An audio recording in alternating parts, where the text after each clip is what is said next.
Hey there, We Can't Wrestle podcast listeners. If you haven't noticed, we have switched our server to Anchor. If you haven't heard about Anchor, it's the easiest way to make a podcast. Let me explain. First of all, it's free. There are creation tools that allow you to record and edit your podcast right from your phone or your computer. Anchor will distribute your podcast for you so it can be heard on Spotify, Apple, and many, many more. You can make money from your podcast with no minimum listenership, and it's everything you need to make a podcast all in one place. So go ahead, download the free Anchor app or go to anchor.fm to get started. Highly recommended by me and everybody else here at the We Can't Wrestle podcast.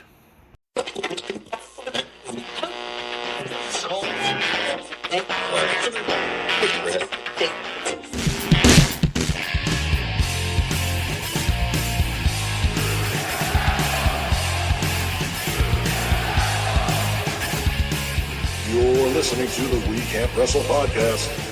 Now it's time for our host, Nate Manson.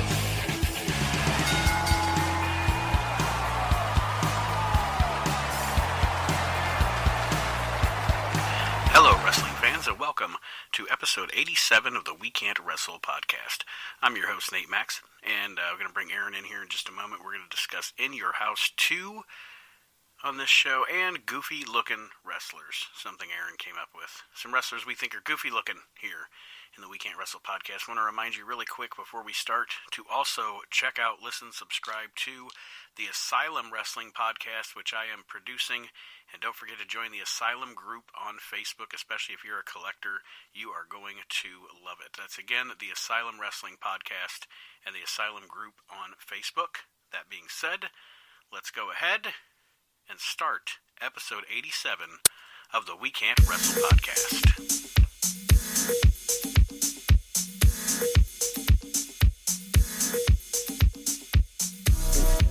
All right, wrestling fans, welcome to episode 87 of the We Can't Wrestle podcast. Nate and Aaron here with you. It is cold as tits here in West Central Ohio, where we are currently recording. I think it's, like 4 degrees outside right now, but... 7. Oh, it's a heat wave. It's heated up a little bit. 7 degrees. Nice and warm here in the We Can't Wrestle studios, though. Before we start today, of course, we're going to be talking about In Your House 2 from July 23rd, 1995. And also, Aaron wanted to talk about goofy-looking wrestlers. So we're going to do that also on the show. But I have an announcement to make, Aaron. It's a sad announcement.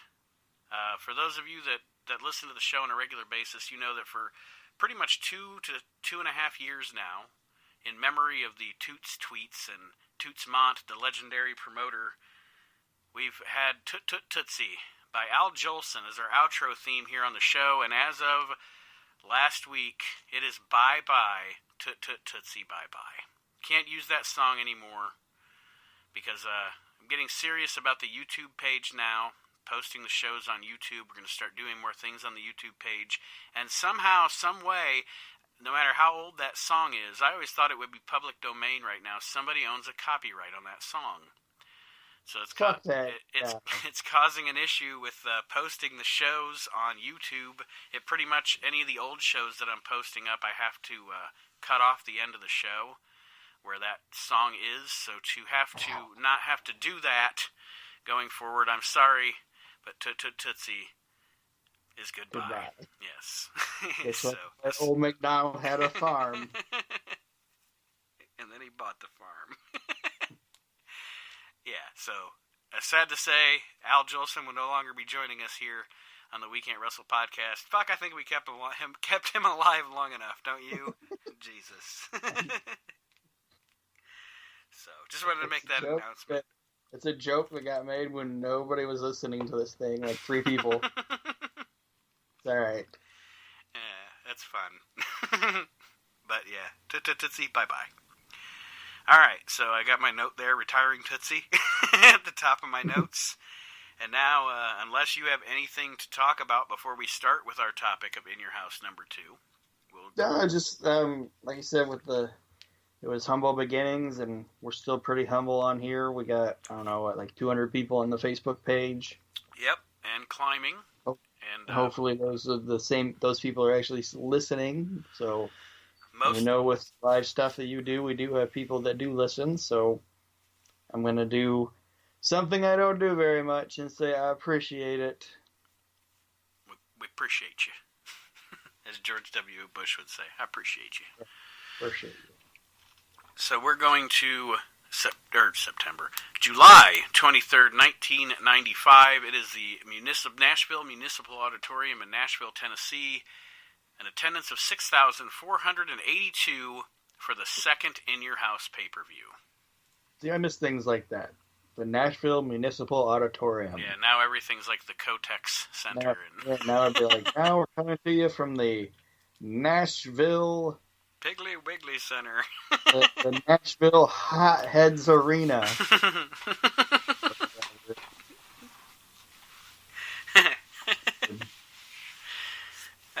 How's it supposed to sound cool when they're like, we're going to have the... Like, you'd be like, when I come to the Rosemont Horizon, I'm going to kick your ass. And now it's like, when I get to the Dunkin' Donuts Center, you're mine. You're going down at the Piggly Wiggly Pagoda. When I get to Safeway Stadium, you're done, sir. You're done. But, or for AEW, when we get to the Ruler Foods Center. Sorry, does Walmart have an arena that they sponsor? No. And neither did. Well, I mean, they have a thing at their headquarters. No, I didn't know if they had their name on anything yet like that. Like, I know No. Costco does, and... Not that I know of. GameStop had a NASCAR when I worked for them. The Walmart NASCAR, Jesus. Walmart probably owns half of NASCAR. All right. So, we get the, you don't appreciate things until they're not around anymore. Yeah, back then it was cheesy and everything, but we get the cool Big Al intro for In Your House. Yeah, and Big Al's on this show. Yes, he is. And I can say this. Big Al is like a big pervert. I mean, he looks like he's got stuff on his computer. And back at this time, he'd have to be putting that effort in on dial-up. Like, yeah. He might be dead now, I don't know. Or incarcerated for the stuff on his computer. But yeah, Big Al looks like a big pervert. Touchy-feely uncles. Doesn't need to be around. The best worst, best worst is what I'm saying here. But the best worst Big Al song is the Superstars theme. Diesel Cool Undertaker. Shawn Michaels Heartbreaker. Actually, the worst thing that Big Al ever did was his version of Shawn Michaels' Sexy Boy. Oh, yeah. No, that was fucking great. WWF The Music Volume 2, I believe, if you're looking for that. Can't play it because of YouTube. Yeah. There's also this thing going around for a long time that it was actually Vince. There was a rumor that it was Vince singing it. I think I'm hot. It's horrible. It is. I'll have to post it on the Facebook group. I'm sure there's a YouTube clip of it. Yeah, it's bad. I have to post it for reference after I put the show up. But yeah, we got the Big Al entrance, and then we come to Vince McMahon and Jerry the King Lawler doing commentary in their gay bar leather vests. Yes, everybody on the show is dressed like an asshole. And I put that on there, and one of my other notes is that when it comes to styles and trends, there is absolutely positively no style or trend as fucking ugly as early 90s country. The line dancing crowd? Yes. Like the multicolored shirts, the shitty hats, and the tight jeans and the cowboy boots. Yeah, and sometimes the boots are tucked, sometimes the jeans are tucked in, sometimes they're not. They wore those, like, fucking... Some of them wore those, like, Native American-inspired vests. Just fucking trash. Some of you listeners may or may not know from listening to my other podcast, The Motley Soup, or if you follow me personally on Facebook or what have you, I am a huge fan, and I think Aaron is too, but I mean, one of my favorite country artists, other than like Dwight Yoakam and Johnny Cash, like probably my third favorite country artist ever is the band The Mavericks. I love the Mavericks. The Mavericks are an amazing country band. But the reason I'm saying that, what brought this to my mind was the other night when I was scanning around, I watched a couple of their music videos on YouTube. And when you said the early to mid 90s country style, that's one thing. Like those videos, it was just full of that style of clothing and dress. There's some good music. Oh yeah, definitely, yeah. But that style of dress was just fucking atrocious. You want a good example of what I'm talking about? Like, go watch Walker, Texas Ranger, or any Alan Jackson video. Yeah. Oh my god. Fucking vests with like dream catchers on them and shit. Like, what the fuck is going on?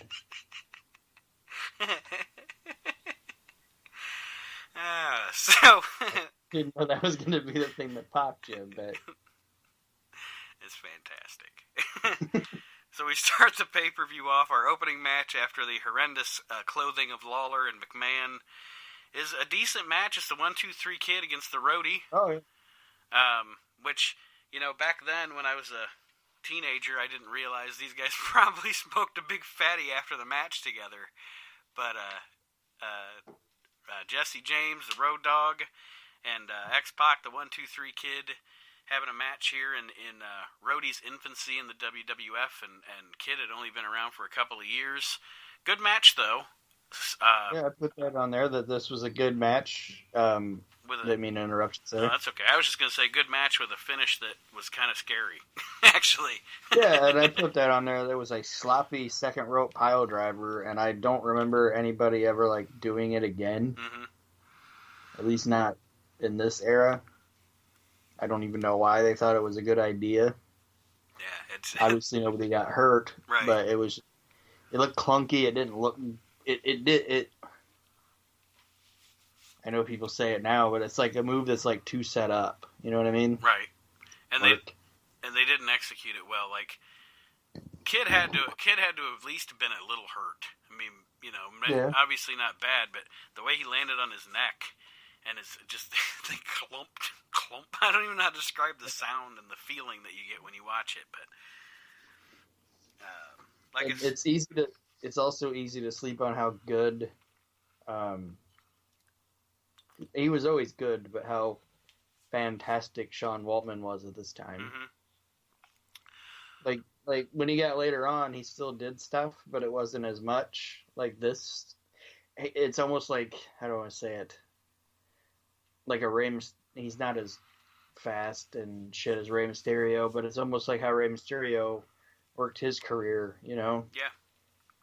Like, as he got older, it was like, okay, I'm still going to do elements of what I do, but it's going to be slowed down a little bit. It's going to be a little less impactful, obviously, because you get older and you get smarter and things like that. But yeah, like, Sean Waltman at this time was on like the list, like the top 5 best wrestlers.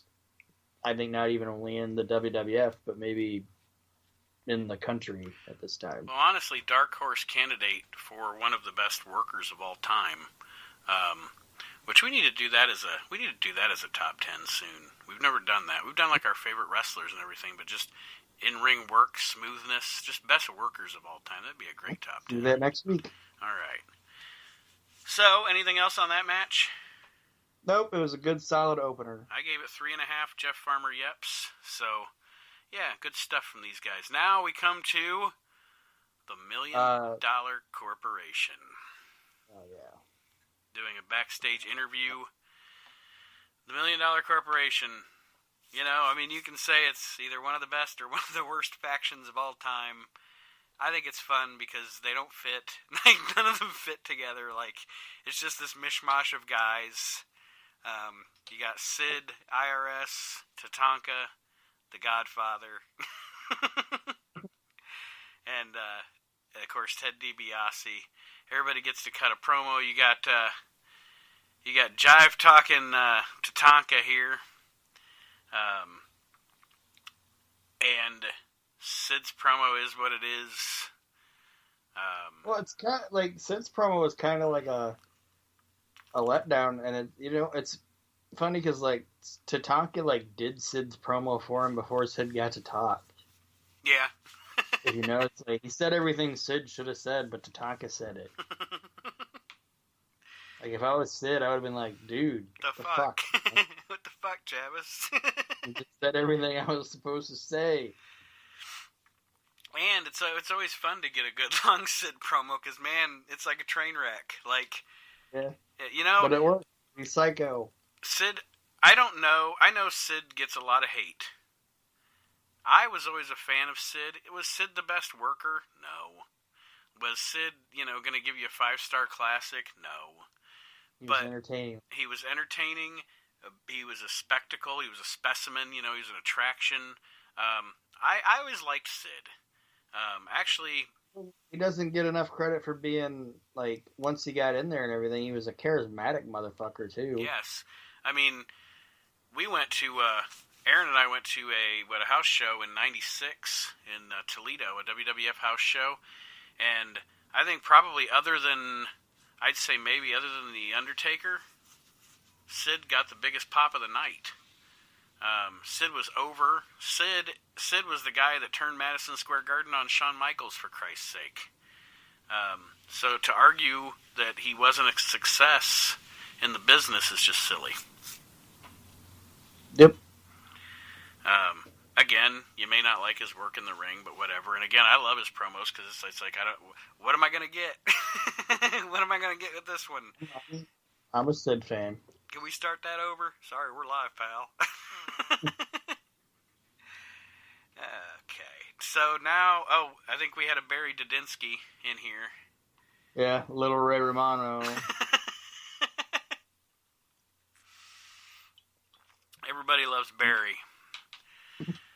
The next match. Oh, go ahead. Barry Dudinsky was the for those of you that don't know, maybe you're more of a modern wrestling fan. Barry Dudinsky was WWF's little Jewish Don West. Pretty much. So he was the salesman. He sold you those ugly ass. Speaking of ugly looks from the 90s, how about those all over WWF t-shirts? God, how about pretty much anything that was wrestling apparel? Wrestling apparel before Austin 316 was hideous. Like WWF was making us all over shirts, and then WCW was producing their pay-per-view denim jackets with like airbrushed Beach Blast on the back of it and shit. Oof. So the fuck. Oof. All right, so go ahead. I cut you off. That's all right. Up next, it's Razor Ramon and Savio Vega versus Raspuna from Norbit and Carl Winslow, collectively known as Men on a Mission. This match wasn't great. Do you know why? Because Men on a Mission was in it. Yes, that's what I was going to say. Even having considered that Scott Hall and Savio Vega, two of the better men on the roster at the time, two of the best wrestlers of the 90s, are in the match. Two of the best wrestlers ever. They're in there against these two fucking guys. Men on a Mission sucked. They did. They sucked when they were good. They sucked when they were bad. We're on a mission. Just trash. Yeah. Worst King of the Ring ever. Yeah. And Billy Gunn was King of the Ring. I was gonna say the two worst King of the Ring pay-per-views are probably 95 and 99. Yeah. So and Billy Gunn wasn't a bad wrestler or whatever. But I mean, he wasn't setting the world on fire either in the ring. But he didn't need it. He made no sense as King of the Ring. And it was funny. He didn't do anything different other than put a couple crowns on his tights and go out there. But Mabel was just trash. It was funny during this time. It was like Vince. Okay, Vince had an obsession. He's always had an obsession with size, but it was almost like, because if you watch the '90s with, just some of the people he tried to push, some of the guys that were heels on the roster. It's like once he had Yokozuna as a successful top heel, he got obsessed not with big heels, but with big fat heels. You know what I mean? And then, along comes Mabel, who's a big fat guy, and can be a big fat heel, and it just did not work. The only good thing that ever came out of this was Sir Mo going, hear ye, servants and wenches. That's the only good thing that ever came out of this. It had a shitty SummerSlam main event. You want to see one of the worst matches you've ever seen, speaking of an In Your House?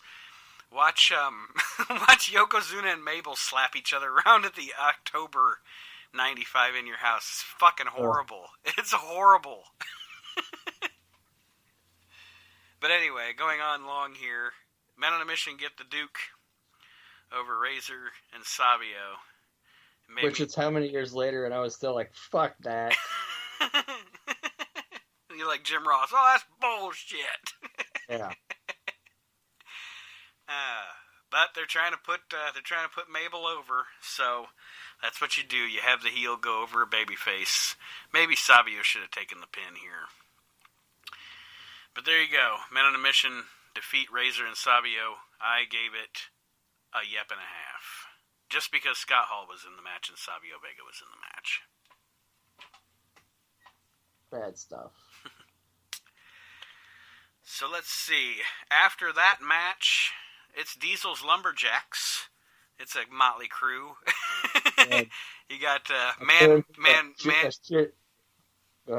Mountain Rock, Adam Bomb, the Smoking Guns, Bam Bam Bigelow. And here's the funny thing, and they used to do this. They used to do this in the WWF and WCW at the time, but what I'm bringing WWF up is, we're in the age of the hotlines, okay? And they're talking about earlier on the hotline, it was reported that one of Diesel's Lumberjacks had sold out to the $1 Million Man, Ted DiBiase. And then these guys all go around like a bunch of clown shoes. I think Doc Hendricks' thing is, and we come to, you're the beginning of the alphabet, Adam Bomb. Did you sell out? What a stupid reason to... But anyway, sometimes WWF would do these things, like these rumors on the website or on the hotline. It's like, you know what? Why didn't you actually make that a story? Like, you wasted a good story just making it a scoop on the hotline. Like, it would have been a good story that one of these guys sold out to Ted DiBiase and turned on Diesel. You know what I mean? Yeah, but it also would have generated revenue, and they needed revenue at the time. Yes, they did. And Man Mountain Rock tries to be funny. Yeah, I took the money. Not. Yeah. Not. Man Mountain Rock. Nobody offering you money. And then at the end of the interview, it kind of gets overshadowed by the guys all screaming and shit. But Bam Bam Bigelow goes, we're going to make the $1 Million Corporation broke and bankrupt. And it's like, well, those are the same thing, Bam Bam. Broke and bankrupt. Yeah, it's pretty bad. So I hate Adam Bomb. Yeah. Yeah. Any incarnation of Brian Clark, I'm like, fuck off. Fuck off out here, Brian Clark. Oh. So next we have the concert.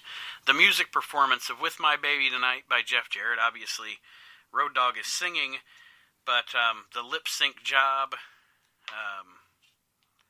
Jarrett did a pretty good job with the lip sync job. I want just because of for the posterity of the show, I watched the performance, closely so I could see if I could catch any. And at the end, he has one slip up. But other than that, he did a pretty decent job with the lip sync job on the With My Baby Tonight. Yeah, and it's if they would have stuck around, it would have been interesting to see how the story went. But yeah, it was if you watch it, it's a masterful build to this guy finally performing. Yeah. For like a year. He's like, I'm the best singer in the world. I'm the best. And he goes out there and he just gets caught lip syncing, and it would have been so much better if they wouldn't have quit. Right. But it's just crazy that, like, Jeff Jarrett's run, like his first run in the WWF, like, the best night he had was, like, the last night he had. And they when they do the guitar solo during the song, I don't know if you noticed, but Vince just goes, "Oh yeah!" or something like that. Like Vince has to break in and do some kind of thing when they're doing the guitar solo. Yeah. So, yeah, like I said, I mean, I don't know if I have much more to say about the segment, but like you said, it would have been, especially for that time, it would have been a really good angle. And what would have become of, like, that's what I wonder. Like, okay, so now we've revealed that Jesse James is actually the singer of the song, so does Jeff Jarrett drop the country singer angle? You know what I mean? Like, yeah. What happens here? This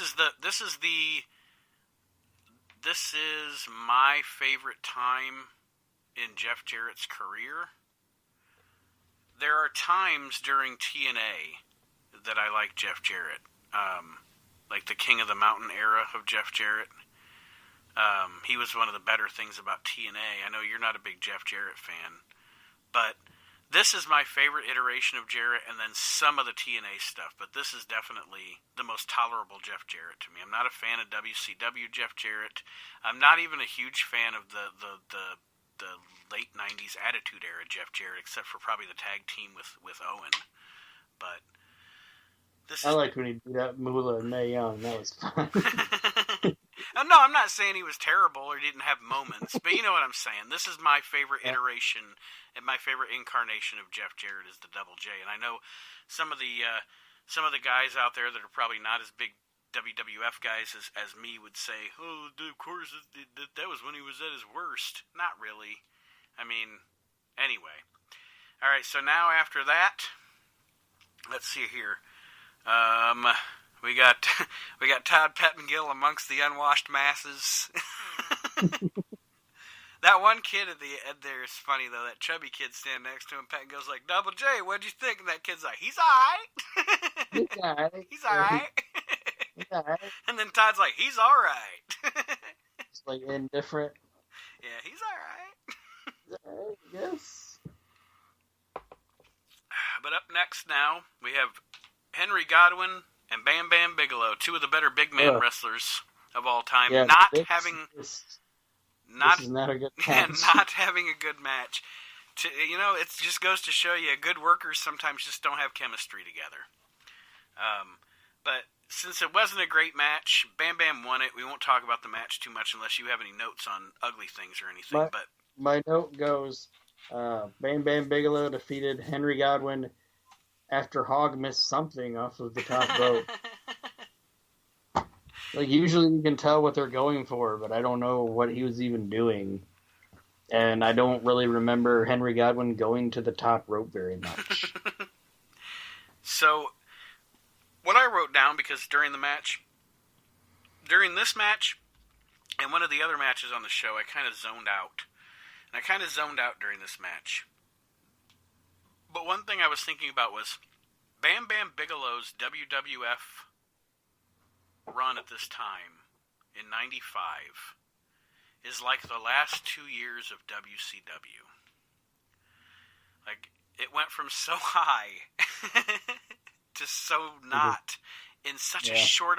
I mean, he's main eventing WrestleMania in April, and by November, he's gone. He's beat by Goldust at Survivor Series, and he's out of there. It's crazy. And if you ask him, it's because of who he was friends with and who he wasn't friends with. I don't know how much of that's true, but I mean, it could be true. It could, and that's what I say about the Clique. I think at least they were perceived as bad as they are perceived by people. In one respect, they say they were looking out for the company and the business, and they thought that the best thing for the company and the business was for them to be the top guys, because they were the guys that were going to be loyal and were going to stick around. We found out with Nash and Hall that wasn't necessarily true. But, you hear enough stories from enough different people, I think, to realize that at least perception-wise, or for the people outside of the clique within the company that weren't like The Undertaker, they were fucking douchebags. Yeah. And it is what it is. But, you know what else? They went out every single night, all 5 of them, and worked their fucking asses off, too. Because I know there weren't many wrestlers during that time period that me as a fan was entertained by as those guys. So. Yeah. So, anyways, so now we come to, obviously, the best match of the night. And you missed Bob Backlund giving the business of some kids. No, I didn't. I actually have Backlund written down here. It just says Backlund. But, yeah, Bob running for president. And Jerry giving the business of some kid in a Kurt Cobain shirt. And Jerry Lawler says, I'm starting to agree with Bob. And McMahon says, Bob Backlund? No, Bob Dole.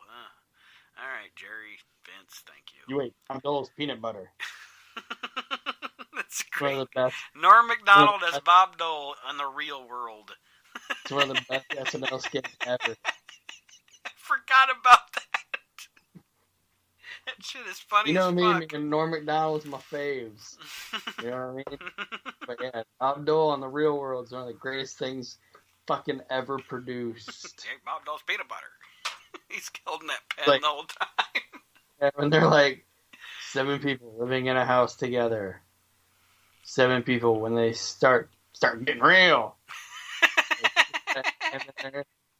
Start getting real. Oh man. Yeah, that's great stuff. Go ahead. The match of the night. I actually gave this match 4.5 yeps, and it is probably my favorite Jeff Jarrett match ever. I put that on here that this is Jeff Jarrett's greatest match. It is. Shawn Michaels beats Jarrett for the Intercontinental title in about 20 minutes, and it is 20 minutes that will go by very fast because everybody does their job great in this match. Jarrett and Rhodey play the match goes up and down as far as like they do such a good job of bringing the crowd in. Bringing them up and then bringing them back down, and then bringing them up and bringing them back down. And there's false finishes, and there's the heels trying to retreat to the outside. And, you wouldn't know watching the match that Jarrett and Hiroti were about to quit because they were pros. They were fucking pros in this match. And it might tell me to fuck off or whatever, but this, I think you could put this maybe in, like, if you were going to break down big time matches for Shawn Michaels, this could possibly be in his top 10 greatest matches ever. It might be. I'm not gonna say you're wrong at all. This thing is fantastic. It is, and the judge of a great match at the end of the day is your crowd, right? Excuse me. The judge of a great match is your crowd, and the crowd, they have the crowd in the palm of their fucking hand in this match. Like, they feel the highs, they feel the lows, and yeah, just a great match overall. I don't know if you have any other notes on it, but I heard your annoyance with my burp. What? I heard the tone when I burped. You're like, I think this is a. Well, I'm not gonna edit it. I'm not gonna edit it out now because apparently that was a fun moment. So we're just gonna leave that in. But yeah, you were just like, this is a good match. Like, sorry. That's funny. Well, Jerry Lawler. No, Shawn Michaels. It's still to this day impressive as fuck when Shawn Michaels gets backdropped over the turnbuckle post. Oh yeah. Like, he doesn't go high, super high in the air. He just takes a bump over the turnbuckle post, and you watch it, and you're still like, holy shit. So, it's like, why now do you have to do, like, a triple gainer head first through a table?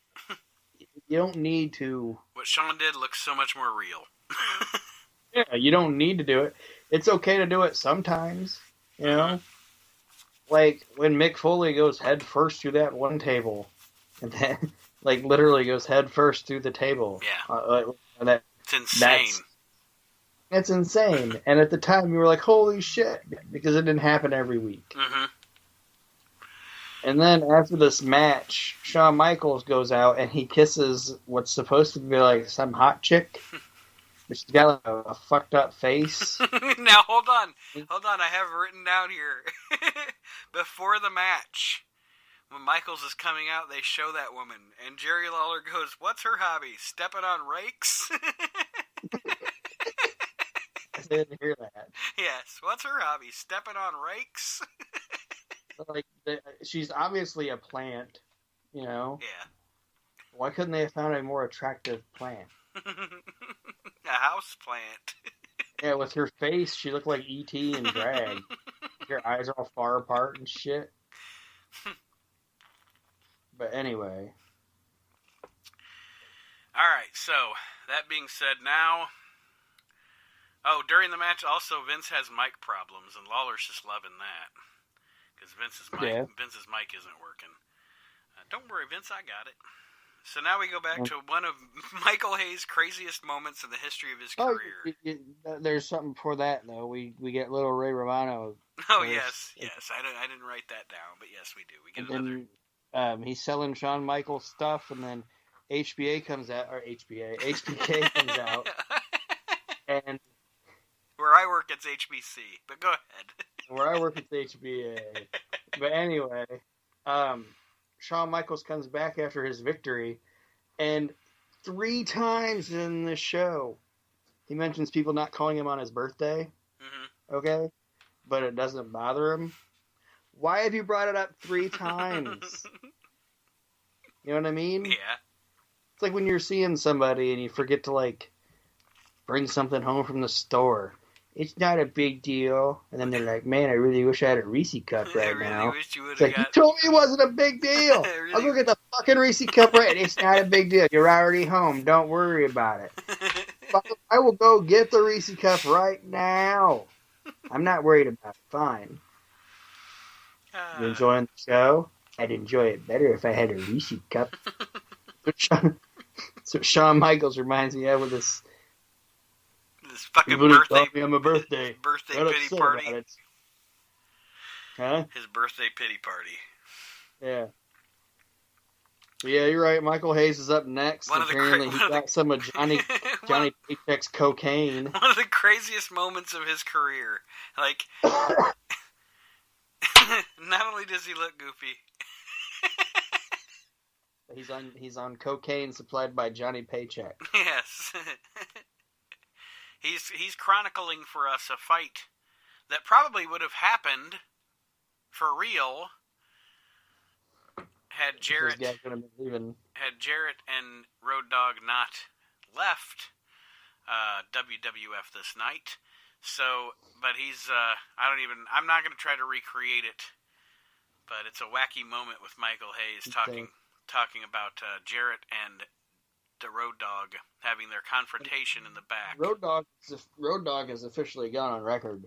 I've seen him say it, or read him say it, I should say, that leaving with Jeff was one of the dumbest moves he's ever made in his career. Yeah. He thinks he would have had a bigger career if he hadn't left. Well, and it's funny, because if you think about it, if he hadn't left, they probably would have still done the same real Double J storyline, okay? However... But the fake Double J left in disgrace. Yes, but also, if you think about the timeline, the real Double J thing probably would have got more steam, because the problem was the real Double J character, whole thing actually came to fruition during the advent of Austin and The Rock. You know, there would have been a year before all of that started happening here, and maybe that character would have had more steam. Not that he didn't turn it around and make a good career out of anyway, because a good guy. But still, the real Double J is rough. Yeah, it is. Nobody cares. Like, it's not even they're booing it to where they could have turned it into a heel thing. Yeah. Like people, like how Honky Tonk Man was, you know. Mm-hmm. You know, like that. People just did not. Yeah, they just were quiet. All right, so next is the other match I zoned out during. It is Owen Hart and Yokozuna, the tag team champions, against the Allied Powers, Lex Luger and the British Bulldog. This match apparently didn't do anything for me because I don't have anything written down about it. I just have Yoko and Owen beat Luger and Bulldog. There was nothing wrong, but there was nothing special. It was just a match. And the coolest part about the Allied Powers was their music. Yeah, the music was cool, like blending Luger and Bulldog's music the together. mashup of their music. I don't think the WWF had done that yet. No, that's the first time they did it. But the match was just It was just there. And something else I read that the British Bulldog said once was WWF Magazine asked him, "What's the best rib anybody ever pulled on you?" And he said, "When they teamed me with Luger." And now we come to our main event, WWF Championship match. It's a lumberjack match. The champion Diesel against Psycho Sid. And it's trash. It is. It's trash. These guys never worked well together. They didn't. You're right. Like every company they were in tried it. Mm-hmm. But it never worked well together. And I know why they tried it. It's not because either one of them are terrible either. Like, I know people make the joke about Nash having 5 moves or whatever, but Kevin Nash could have a good match too. Kevin Nash had great matches with Michaels. He had great matches with Rey Mysterio, etc., etc. Sid had great matches with Shawn Michaels. Sid, you know what I'm saying? It's just these two together was not. It's kind of like there's other groups of people that have, groupings that you thought. Well, we talked about Bam Bam and Henry Godwin during this pay-per-view. Two great workers, but they just didn't have it. If somebody wants to tell me that Kevin Nash has no abilities whatsoever and cannot wrestle, just needs to go and watch any match involving Kevin Nash and Bret Hart. Mm-hmm. And people will say, "Well, he's in there with Bret, so that's why it's great." It's like, no, it takes 2 people. It takes 2 people, exactly. Actually, it takes 3 people. I've seen shitty Ric Flair matches, folks. Because he was in there, and that's not dissing Flair, but you can't, like Aaron said, it takes 2 people to have a match. Yeah, okay, an enhancement match, maybe not. But... Well, that even takes 2 people. But you know what I'm saying, though. The enhancement guy can make the other guy that's doing the moves to him look like shit. This is true. You know what I mean? Because he's not selling the shit right. Diesel retains... go ahead. You can base it off of another podcast, but Marion Crumley, you go back and you watch some of them early WWF like job matches and stuff. Some of them jobbers are shit. They were terrible, and they made the guys in the ring look like shit. But yeah, go ahead. Sorry. That's all right. I thought this match had a butt finish. It's just like there's all this chicanery going on. There's a big boot, and Sid gives Diesel. Diesel covers Sid, but Sid sells Diesel the cartooniest pinfall I've ever seen. Like, his legs are straight up in the air, and Diesel gets the pin. And thankfully, this match is over. The main event. We should have ended the show with Michaels and Jarrett. The guy powerbombs the champion and decides, "Oh, I just powerbombed him. I'm gonna go high five all my buddies." I'm gonna go high five all my buddies. And Diesel doesn't. And none of his buddies are like, "Yeah, you fucking idiot, go pin him."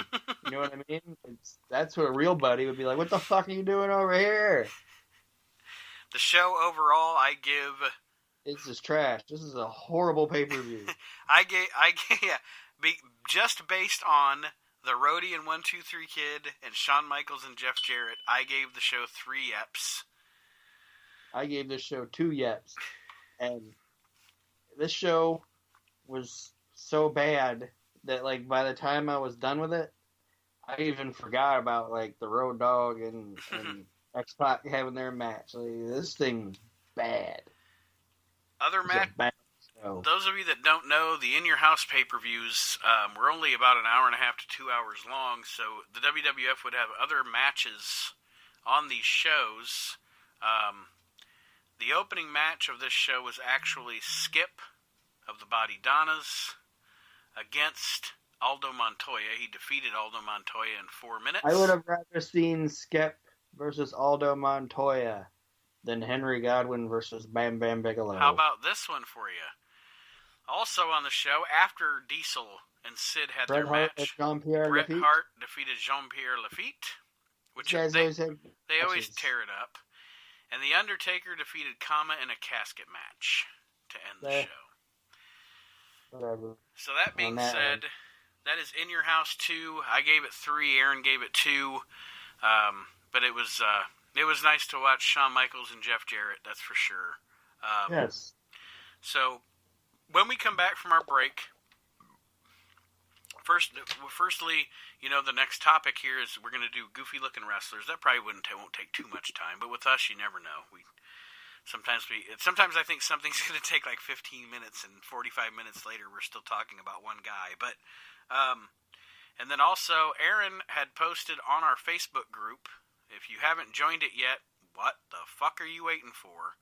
But Aaron had posted up on there a couple of things. First of all, we're going to do the drawing to see who's going to win some of Aaron's free shit. Which one of them was an Ultimate Warrior Funko Pop, and the other one I have dubbed the Triple H Murder Weapon, because Aaron says it weighs quite a bit. And then also, and that was, to join that drawing, all you had to do was invite your friends to join our Facebook group. So, that being said, also, Aaron has posted up for anybody to send us questions for the show to try to win a Loyal Subjects Macho Man Randy Savage figure. So we're going to do the questions. We'll do the questions from the listeners before we do the goofy-looking wrestlers. We'll also do the drawing, so we'll do that. Aaron's going to give away a bunch of free shit when we come back from our break here in the We Can't Wrestle podcast. We'll be right back after this.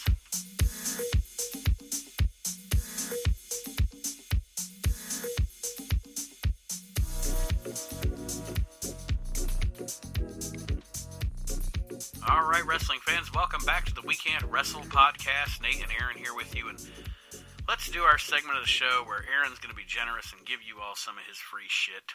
First of all, it's not going to happen very much because I like my shit. You're just going to have to trust me here, ladies and gentlemen, that I actually have the. If you watch the drawing that I had for the contest I had live, I have the Han Solo cup here. Han Solo cup. I have a Han Solo coffee mug from 1983 because I'm a fucking geek. I have your names in it, those of you that invited people to join the Facebook group, and I'm going to draw a winner out of the cup right now. Let's find out who is winning. Let's find out who is winning either the Ultimate Warrior Pop or the Triple H Murder Weapon. And our winner is Zach Clark. Congratulations, Zach. You are the winner. And I will private message you, get your address, and as soon as Aaron gets that over to me, I will ship it to you, your choice of the Ultimate Warrior or the game Triple H Murder Weapon. Now, the next contest that we have is Aaron posted on our Facebook group for the opportunity to win the Little Loyal Subjects Macho Man figure, as Aaron called it, Little Macho Man. Dig it! Mm-hmm. You were supposed to give some questions that you wanted to ask us, the hosts of the show. And Aaron said I was going to pick the best. I'm not going to pick favorites. I'm going to write the names down as we go, and I will do a drawing. Whatever. I'm not going to pick favorites. Don't have a favorite child. But Aaron, go ahead, fire away with the questions. I don't know the questions. I avoided the post so they would be a surprise to me, and Aaron will obviously answer them as well. Not a lot of you people participated. Get up off your asses. Not that. Well, you don't have to get up off your ass. Just you're on the fucking phone anyway. Just answer the question. Jesus. All right. So, off the first post I put, we got 3 questions. The first one is from Jamie Patterson. I don't know if you're aware of this Jamie Patterson person. I am. But he goes, which is the bigger pile of shit sports gimmick? the Goon or Abe Knuckleball Schwartz? I say the Goon by far, because Abe Knuckleball Schwartz actually was kind of like Doink, where you had a Sinister underneath him. Yeah. Like, he would cut those promos, and he'd have kind of a sinister thing going on. It's still silly, but I say the Goon was the bigger piece of shit gimmick. I would agree. And more on the Goon later. and Abe Knuckleball Schwartz, I don't know, he just didn't look as stupid. But like I said, more on that later. Next question. Oh, somebody might have already tried to sneak one in. No. Next question is from Mark Small. What do you think of the whole Tessa Blanchard poop tape? And do you think it'll affect her more? Affect her more? Oh my. I don't know what that means. Well, first of all, the poop tape, I did hear it on the Jim Cornette show. And, I mean, it's outlandish. It's kind of crazy. It's not her. I don't think it's her. And I don't think it's going to affect her at all. I don't think in the modern era of the internet and the way they just, as crazy as society is now, Tessa Blanchard taking a shit isn't going to affect her pro wrestling career.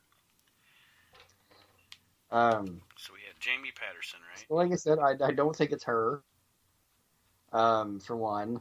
And two, if anything, with society now, It'll help. and with the things that I know, yeah, it'll help. Who asked that question? Mark Small. Mark Small, alright. He's a small Mark. I'm a big Mark. So.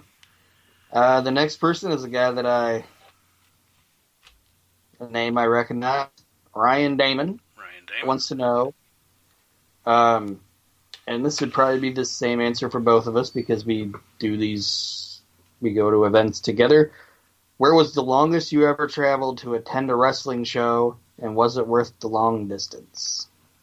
Well, we've gone to this city a few times for wrestling shows, but I'm going to say one show in particular. Indianapolis is about 3 hours from us, and we have traveled to Indianapolis a few times to watch wrestling shows, but the one that is the most memorable is we were at the SummerSlam 2008 pay-per-view that had the Edge, Undertaker, Hell in a Cell main event, and yes, it was absolutely worth the drive. It was. It was a fantastic show. And we had... also had the Shawn Michaels... the Shawn Chris Jericho segment. With the wife, yes. Jericho pops Rebecca in the face. And that actually was like... There was heat in the building when that happened. Like, that was actually really cool. Very cool. It was. That was also the night Batista broke John Cena's neck. I don't know why two I more laughed at questions. that. Two more questions. Okay. Brian McGraw. Brian McGraw, all right. Says, why does the Macho Man wear sunglasses? Because he got crazy eyes. Dig it? Mm-hmm. Because he wants to? He was always more effective at crazy without the sunglasses. Like, when he'd take the sunglasses off and show those crazy... I think that's another reason he did. It was, it was like, okay, hide the crazy eyes, but then he flips the glasses off, and you haven't been beat up properly yet. And you get the crazy Randy Savage eyes. Or, when he always flipped them off when he went to do a stare down. You know what I mean? Like, that meant Randy Savage was serious, kind of like Jerry Lawler, taking down the strap. Yeah. Other than that, like Aaron said, because he wanted to. He's the Macho Man. He can do what he wants. Dig it. And then some guy named Christopher Wood. Chris Wood. Says, Repo Man having tire tread marks all over his gear implies he was ran over. ... Why? Does it imply he was bad at his job? That's actually pretty funny. got away. Repo Man was not successful. The only thing he ever actually successfully repossessed was Savage's hat, and then Savage took it back. Yeah, and I don't know, Chris Wood, if you watched a lot of the Repo Man's run in the WWF, but he got pretty good at doing the job. There's that one picture from a WWF magazine of him in the mask. That white Lucha Ray looking outfit. And then somebody posted on one of the Facebook groups I'm in, there's actually on YouTube, you can find one match from I think it was from an Action Zone or what something, Mania or something, where he actually wrestled in that outfit. I'd never actually seen footage of him wrestling in that outfit, but there is footage out there of him wrestling in that outfit. But Chris, good question. So those are the only 5? Yep. All right. Like I said, you guys half-assed it. Get out here. Jamie, do some stuff. Jamie Patterson, Mark Small, Ryan Damon, Brian McGraw, and Chris Wood. We're going to draw for the Little Macho Man. I'm going to pause the recording here so I can rip this paper up because I do this shit old school. I'm going to rip this paper up, do a drawing, and see who won. And you won't know we're gone, but we're going to be gone for a second. All right, so here we go. We're going to do our drawing here and see who is going to win the Macho Man Loyal Subjects based on a question asked. And it is Jamie Patterson. Jamie Patterson is our winner of the Macho Man Loyal Subjects free from Aaron. We will be shipping that out here within the next couple of days to you, Jamie, absolutely free, courtesy of the We Can't Wrestle podcast. Thank you for being a listener and for being a participating member of the group. We appreciate each and every one of you. So Zach Clark, Jamie Patterson, the two of you guys during this week's edition of the We Can't Wrestle podcast have won some free shit. So congratulations. All right, so now, and thank you, Aaron, for donating your items to the cause. Cool. So now, like I said, guys, I don't give my shit away very much. I like my shit.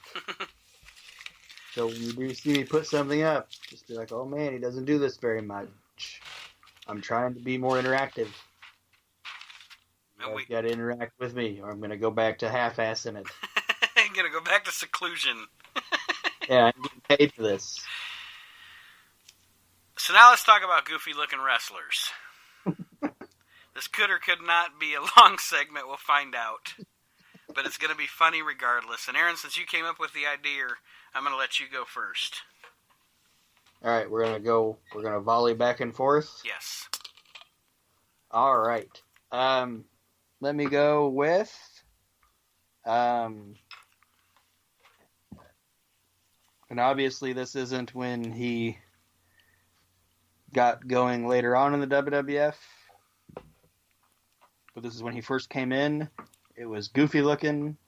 It was terrible. I don't know why anybody did it. But when Farouk first showed up in the WWF, he was fucking goofy. With the Spartacus helmet. Yes, the foam helmet and that onesie outfit that he had. It was terrible. It was goofy looking. You're damn right. Okay. How anybody thought we've waited a decade that they tried to get this guy to come into their company. Am I wrong? And no, it's about a decade. Yeah, they tried to get Ron Simmons to come in, and they finally get him, and they put him out there in that outfit. It's terrible. So the first guy on my list is goofy looking, literally goofy looking. Like, all of my guys are literally goofy looking, not just their outfit. I went with this guy's goofy looking dude. I can do those too. That's a whole nother. I can make a whole nother list. Angelo Mosca Jr. What a goofy looking fucking Angelo guy. Mosca Sr. Well, yeah, but Mosca Jr. not only is one of my least favorite wrestlers of all time, ever. He was terrible, but he was a goofy looking fucking guy. He looks stupid and just goofy, and he was oddly built. And Angelo Mosca Jr., you're a goofy looking motherfucker. That's all I got to say about that with his big unibrow and shit. Fuck that guy. All right. The next person on my list, another goofy-looking gimmick. It was stupid. The Zodiac. Yes. No. Yes. With the little ponytail in the front. It was like a spike.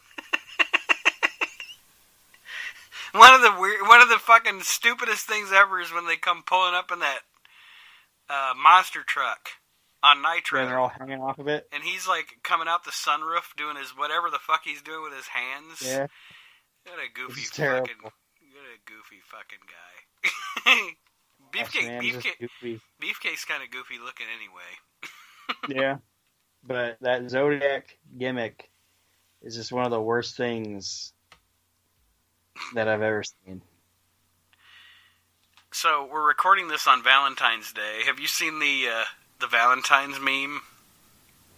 Which one? There's tons of them. The one of Valentine and Beefcake sitting in the trailer or whatever. Then it says, "I'll be your Valentine if you be my Beefcake." Yeah. They're sitting there in Beefcake's trailer or whatever, watching TV with the beers. All right. All right, so I guess we kind of went in different directions with this, because you said goofy-looking wrestlers, so I actually literally thought of goofy-looking people, not their gimmicks. Goofy-looking guy, Ron Reese. He had the little baby arms. He was a very disproportionate man, just a goofy-looking man to me. Like, he had like a long head. Like, his head was long, and then he has a big body and these little T-Rex arms. Little baby arms, yeah. He'd probably kick my ass, but whatever. Ron Reese, you're a goofy-looking motherfucker. You get 2 feet out in front of me, he's going to be able to grab you.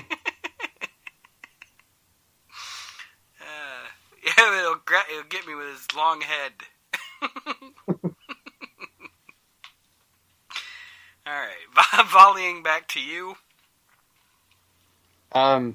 Max Moon. That was goofy looking. I love how we went. I love how we went in 2 different directions here. It's so fun. Paul Diamond was a fantastic wrestler. Yes. But he's like the first and only wrestler that's ribbed for your pleasure. On the first Raw, when he comes out and he's got that little short aisle. And they don't play his music right away. Yeah. He's still shooting off his shit. He's shooting his things just like... It's all far away. People are just looking at him. They don't give a shit. And then he goes and has a fantastic match with Shawn Michaels. Yes, definitely. I mean, you probably couldn't have put... You know, there's a reason that everything Paul Diamond ever did in the WWF was under a hood, and it was because he was kind of goofy looking. Like he had that big poofy mullet, but a fantastic wrestler. And I hate to get off the topic of him being goofy looking, but I mean, the angle with him in Memphis getting put out is one of my favorite angles ever. He had a great tag team with Pat Tanaka as both Tanaka and Diamond and the Orient Express when he was under the mask as Kato. Helped him make millions. But WWF didn't do him any favors with that Max Moon gimmick. So, since my thing is literally goofy looking people, the next one on my list is a group. It's a group of folks. You know who was goofy looking? The Von Erichs. They're goofy. You know what? I started making a little side list of like goofy looking people. And I got to scratch Kerry Von Erich off my list. All of them. They're all goofy looking. Like they're just... they look like a horse-faced dumb. Mongoloid. They look dumb. Like, it's funny because I see... They don't look dumb. God, they are dang. Dumb. Gosh, dang. Like, Kevin Von Erich's kids don't look like they're Kevin Von Erich's kids. You know what I mean? Those two do not look goofy. Like,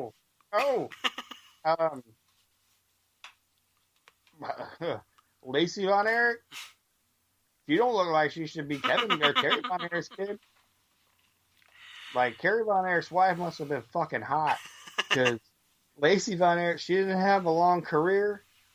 Because she ended up having kids and shit and didn't want to do it anymore. But god damn. Like, she has no right to look like that with her goofy looking fucking dad. But yeah, Fritz and his boys were some goofy looking sons of bitches. Mongoloid motherfuckers. Kevin Von Erich, you're a goofy looking motherfucker. So who's next? He always looked sloppy too. Like not like in like shape wise. Like in shape, he was in shape. Yeah. And he's really, and that's the other thing too. Like the three of them were like really good in the ring. Yeah. But like when you see Kevin Von Erich now, like even when he went to the Hall of Fame, like they put a tux in it on him, but he still looked disheveled. He looks sloppy. Yeah. So I have one more. Okay. Because the Von Erichs counted as 3, maybe 4. So who's next for you? Well, I'll do a guy from my list that I just kind of made over here. Okay. Buck Zumhofe. Yeah.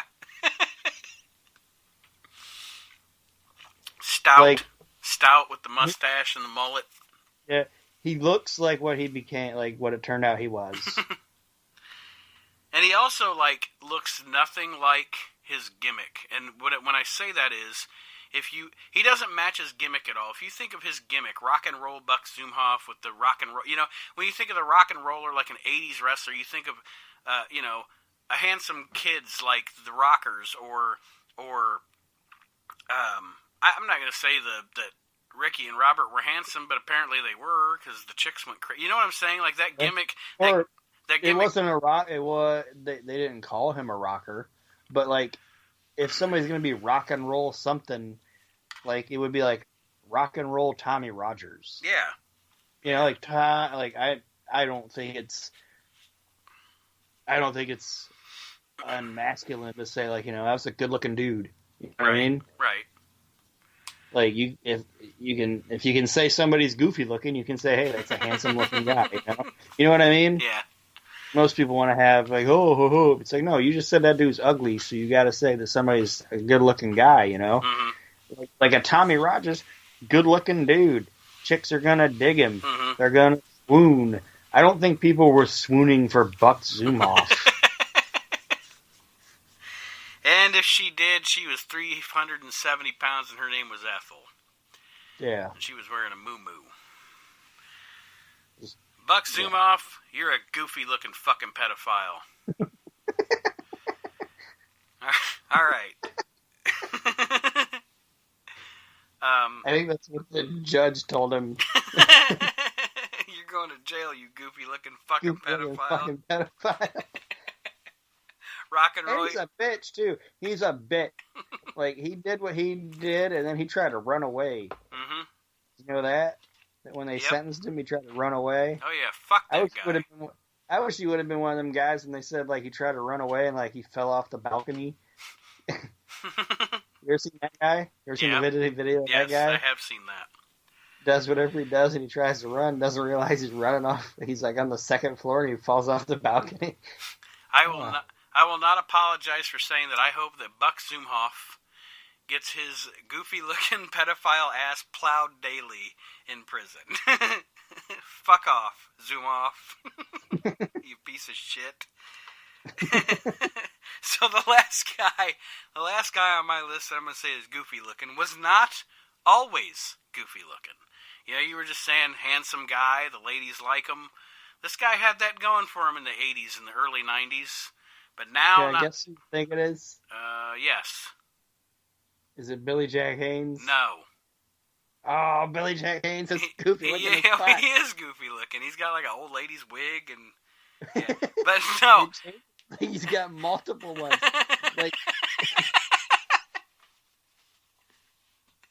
Like, Billy Jack Haynes is fucking insane. Like, Billy, I'm not going to get off topic. Sorry. Billy Jack Haynes, you're a goofy looking motherfucker. All right. Stone cold piece of shit. Stone cold piece of shit. It's the greatest video ever. He's just out on like a dirt road. But for Stone me, cold piece of shit. for me, the goofy looking guy that I have here is Like, old. how about like a farmer's market? Like,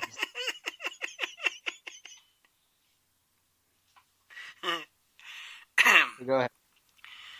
Old Sting.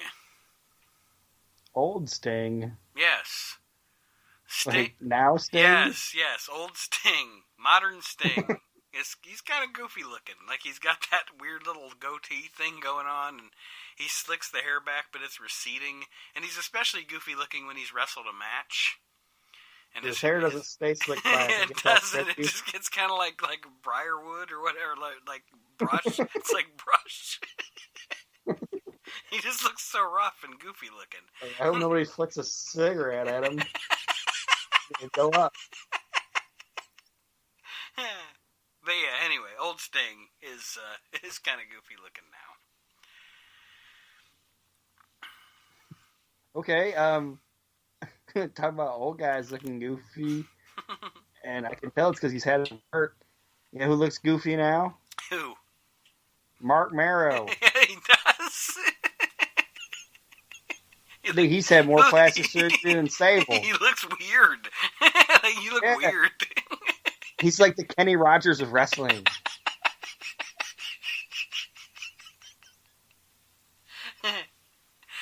Like, you don't even look like what you used to look like. You were already somewhat goofy. You know? But now you just look like... Weird. Yeah. That's the best word I can use is weird. Yeah. All right, I have one more. He looks like something that, like... He looks like a Thundercat. He looks like a normal dude, like a normal dude that, like, Beetlejuice did something to. He looks like a Thundercat. All right, I have one more. I don't even know what that means by saying it looks like the normal dude that Beetlejuice did something to. It's like because he would like rearrange people's faces. You know what I mean? Yeah. Like he looks like a claymation. This is fun. Last one. Angelo Mosca Jr. You already said him. I know I did. That was the joke. Double goofy looking motherfucker. I thought you were going to say Angelo Mosca Sr. because he was kind of goofy looking too. I don't know. I'm not a fan of Mosca Sr., but I think he looked like a your standard imposing 70s heel. He looked like a cave person. His son looked like a cave person. Both of them do. Did you ever see Angelo Mosca though in that video where he was like going in like the Canadian Hall of Fame though, and he's all old, some other dude's old, and they like start getting in like a fight? Yes, I have seen that. I watched that and I'm like, I wouldn't get in between these old motherfuckers. But anyway, yeah, I got like 3 more people on my list. Okay. But these are gimmicks. All right. We talked about them a little bit ago. The Goon. The Goon. Bill Irwin. That shit goofy. It was goofy. Them weird. I don't like Bill Irwin to begin with. Fucking hate Bill Irwin. And I didn't like him when he was in that tag team with his brother. I think those guys look floppy and sloppy. That's what their team name should have been. They look like Squidbillies. I just don't want anything to do with any of the Irwins. But it's just bad. And then when you take him and you put him in like a generic hockey jersey with some fucking stupid boots and a stupid gimmick and a stupid music, God, I hate that. It's like, how you made Bill Irwin worse. I didn't know that was possible. It was apparently possible. And his music was just like dun, dun, dun, dun, dun, yeah. Dun, dun. Yeah. Like when you're the worst compared to a guy named the Pug and TL Hopper, you're a fucking problem. You need to go away. And I know. See, there's a lot of those gimmicks that happened at that time where you don't want to fault the guy. Yeah. You know, like Freddie Joe Floyd. You know this. I love Tracy Smothers. I'm a Tracy Smothers fan. Okay. Alex Porto. If he wouldn't have been saddled with the Pug, I'm not saying he would have been like world heavyweight champion or whatever, but he might have had a career, you know? Mm-hmm. Like Alex Porto, honestly, when I look at it, I'm like, this guy would have been, and this is going to be super random, okay? He would have been a better body Donna than Tom Pritchard. I have thought that numerous times, so it's not weird at all to me. Like Alex Porto should have been Zip. Mm-hmm. And I think, and I'm a Tom Pritchard fan, okay? I like Tom Pritchard. But he would have fit that gimmick 10 times better than what Tom Pritchard did, and they probably would have got more miles out of the body Donnas. Right. But him being saddled with that Pug gimmick was just stupid, dead on arrival. But yeah, when you're the worst of those like 95, 96 enhancement gimmick wrestlers, you got an issue. You look like shit. He wrestled like shit. I didn't like the guy. Bill Irwin, you're a goofy looking fucking Squidbilly. And that's what his wife wrote on the divorce papers.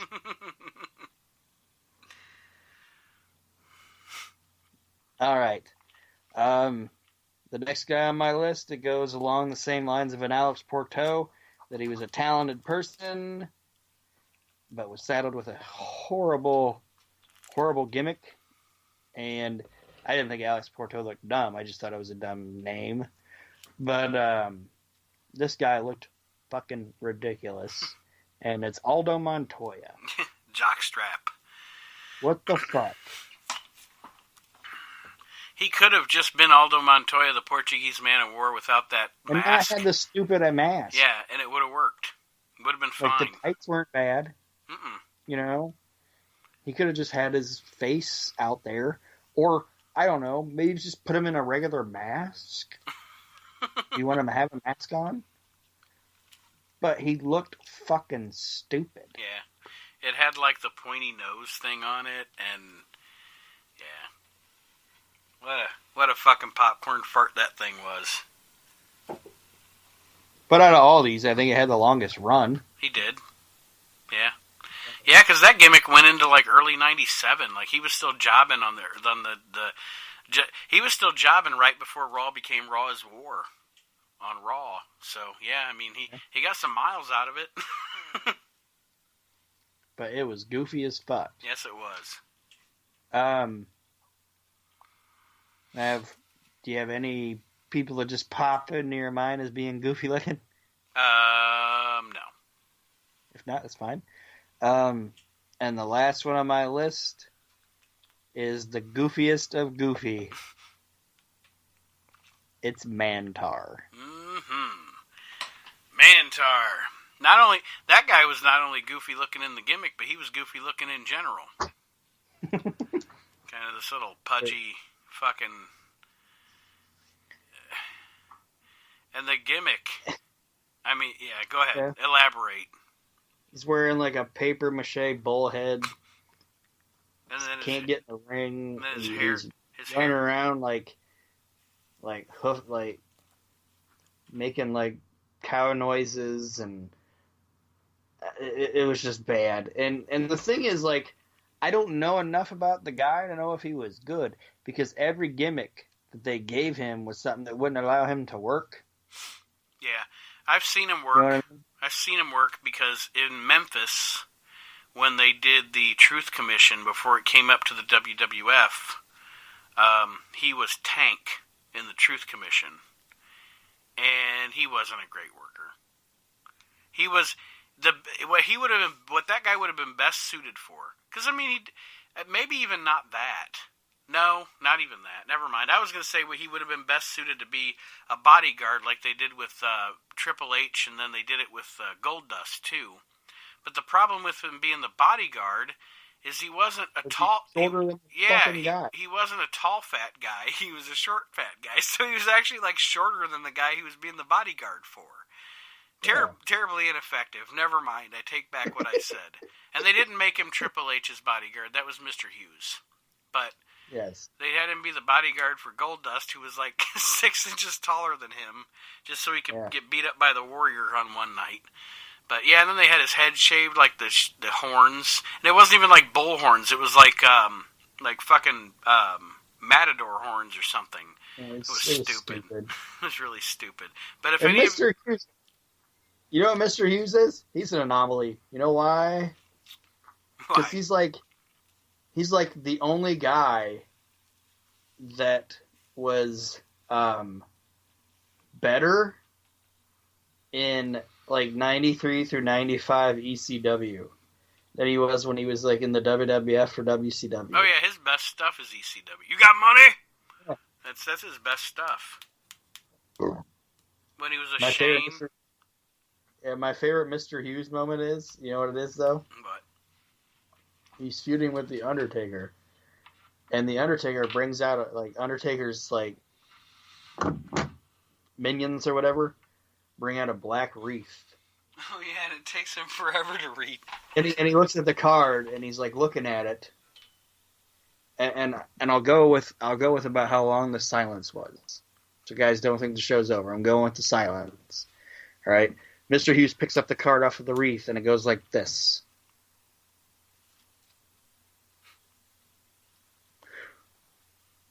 Rest in peace. And goes, it took him that long to read that. And that was the minute that Vince McMahon gave up currency. That push is over, pal. It took him that long to read that. But those are some goofy looking. Like I said, like you said, we went with a different direction. Mm-hmm. But they were both fun. Yes. So apparently next time around, we're going to do top 10 workers of all time. We're not talking about, top 10 our favorite wrestlers, like, your Ric Flairs, or maybe Ric Flair will be on the list, but I'm just saying workers. Like we talked about Sean Waltman, he's one of the great workers of all time. He's just not looked at as one of the biggest superstars of all time. So we'll do that top 10 next time around. Aaron gave away some free shit. The official name of this episode is episode 87, Bill Irwin is a Squidbilly. And there's no Al Jolson to sign us out tonight. So I just want to... Why isn't it Buck Sumoff, yeah? Goofy looking pedophile. Goofy looking fucking pedophile. I want to encourage everybody that hasn't yet to join our Facebook group and to subscribe to our YouTube page, because I promise you a lot of the live content and stuff that we are going to do in the year 2020, I'm really trying to build the YouTube page this year, so we're going to be doing a lot more on YouTube, and especially I'm even going to have exclusive live shows, live contests and stuff on the YouTube page. So go subscribe to the We Can't Wrestle Podcast YouTube page. It's going to take you 5 seconds. You're on YouTube anyway. Look it up, subscribe, and you will be on board with the future of the We Can't Wrestle Podcast. That being said, Aaron, do you want to say anything to our listeners before we sign off? And I let you go. No. Go do your thing for the evening. I gotta poop, so no. Aaron's gonna get out. He's gonna get out of the studio quick. And we will see you next week with the We Can't Wrestle Podcast. Thanks for joining us, everybody.